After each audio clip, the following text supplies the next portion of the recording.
আজকের এই ভিডিওতে আমরা রায়া মার্টিন প্রশ্নচিত্রার পঞ্চম শ্রেণী তৃতীয় পর্যায়ের মূল্যায়ন 2025 অর্থাৎ ফাইনাল এক্সামের ইংরেজি বিষয়ে যে 3 দাগের প্রশ্নপত্রটি রয়েছে অর্থাৎ বোলপুর হাই স্কুল এই বিদ্যালয়ের সমস্ত প্রশ্ন উত্তরগুলি সমাধান করব।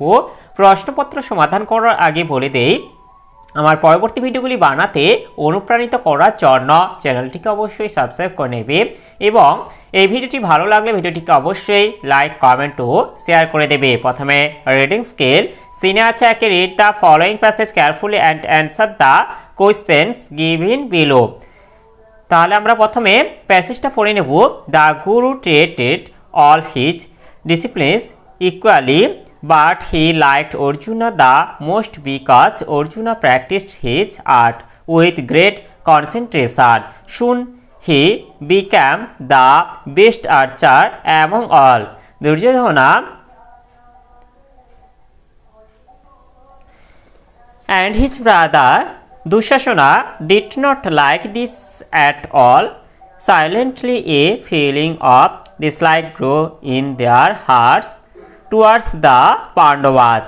One day they openly criticized their guru for showing favor towards Arjuna.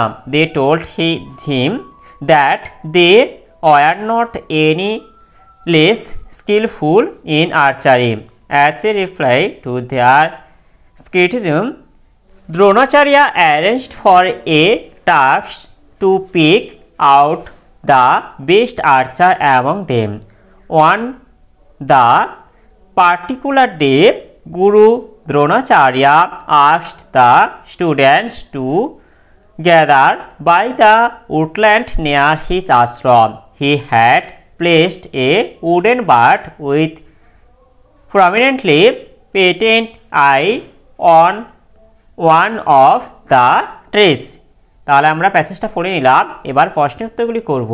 এটিটা হচ্ছে choose the correct answer from the given alternatives. এটা আছে the Guru treated all his disciplines, এটা হবে ইকুয়ালি। এরপরে বিধিটা আছে Arjuna practised the art of archery, এটা হবে with great concentration. এরপরে শীতে এটা আছে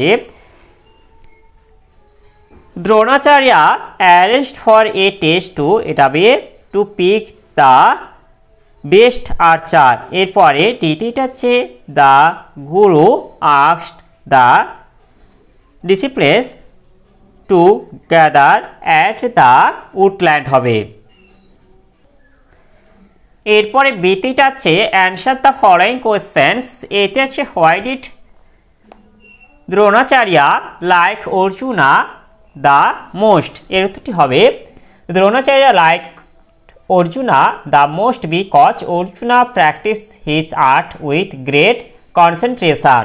এরপরে বিটিটা হচ্ছে where was the bird place, এর উত্তরটি হবে the bird was placed with a prominently patent eye on one of the trees.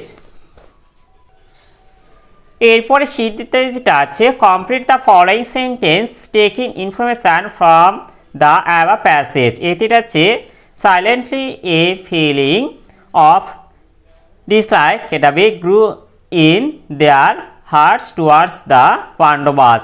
এরপরে বিতেটা আছে দে openly criticise the Guru for showing forever towards Arjuna. এরপরে শীতেটা আছে দে told the Guru that they were not, এটা হবে any less skillful in archery। এরপরে দ্বিতীয়টা আছে soon he became the best archer among all হবে। এরপরে রিডিং স্কিল আনসিনিটা আছে দুই দাগে read the passage carefully and answer the questions given below। তাহলে আমরা প্রথমে প্যাসেজটা পড়ে নেব। the earth gets light from the sun, the earth is round, all parts of this earth cannot get light at the same time. When one side faces the sun, the other side stays in darkness. The earth spins like a top from west to east. This movement is called rotation of the earth.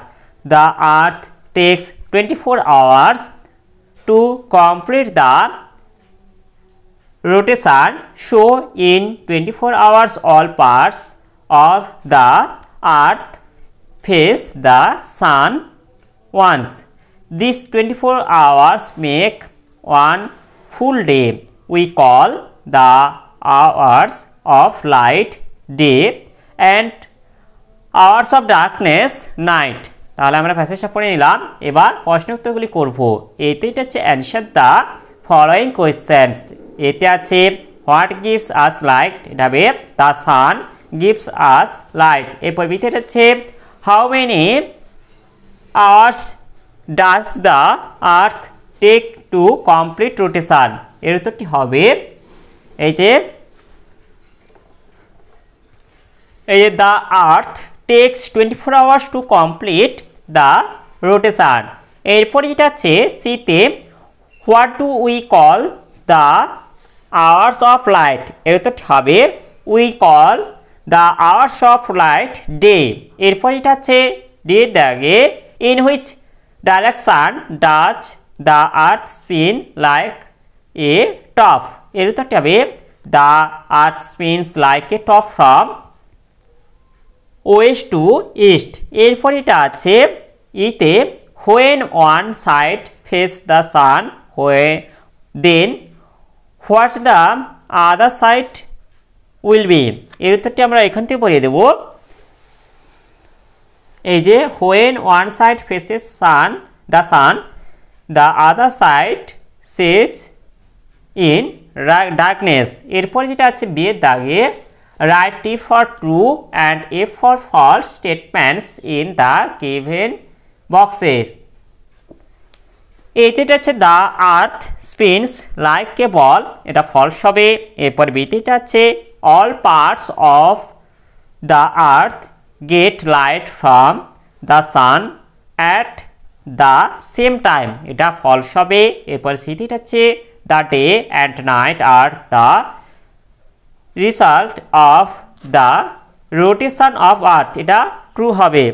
এরপরে ডিতে যেটা আছে 20 hours make a one full day, এটাও false হবে। এরপরে grammar and ভোকালতে আছে তিনি তাকে fill in the blanks with proper words from the help box.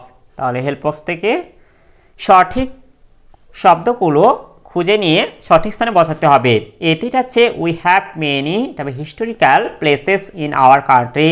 এরপর বিতে আছে there are many huge buildings in our town.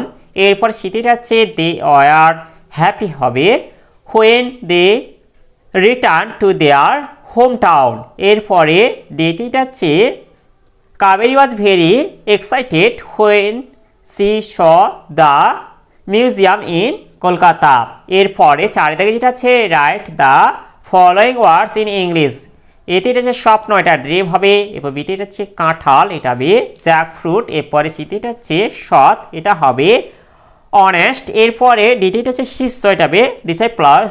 এরপরে পাঁচটা আছে write the opposite of the following ওয়ার্ডস।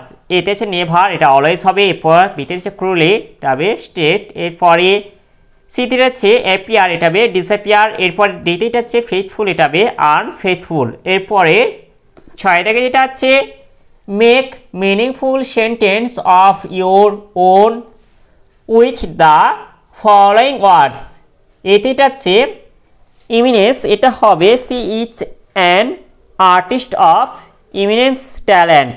এরপরে বিতে আছে childhood, Rabi is my childhood friend. এরপরে রাইটিং স্কিল যেটা আছে সাথে থাকে write few sentence about your experience of seeing the night sky, you may use the following points. এটি আমি তোমাদের পরের ভিডিওতে অথবা কমিউনিটিতে পোস্ট করে দেব, তোমরা গিয়ে দেখে নেবে। তাহলে আজকের ভিডিওতে আমরা পঞ্চম শ্রেণীর ইংরেজি বিষয়ে যে 3 নম্বর প্রশ্নপত্রটি ছিল তা সমাধান করলাম। আর ভিডিওটি শেষ করার আগে বলে দেই, তোমরা যারা এখনও পর্যন্ত আমার চ্যানেলটিকে সাবস্ক্রাইব করোনি অবশ্যই চ্যানেলটিকে সাবস্ক্রাইব করে নাও এবং বেল আইকনটি অল করে দাও পরবর্তী ভিডিওগুলির নোটিফিকেশান তাড়াতাড়ি পাওয়ার জন্য।